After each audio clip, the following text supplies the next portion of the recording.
I could never talk to anybody. And I could have a social media team that just follows me around. And I probably should be doing that. But at the end of the day, it's like, this isn't important. Who you choose to pay to sales coach you, like, I feel like you should have a connection with that person. And they should understand what's going on in your world. And it's just like, in my business, in Jake's business, in a lot of our businesses,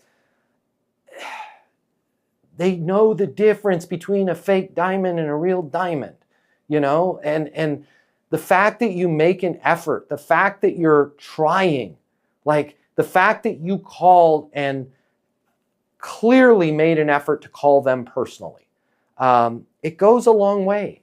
Maybe not with everybody, but with a lot of people. Hey, it's Matt Easton. If you like this video, you're gonna love this.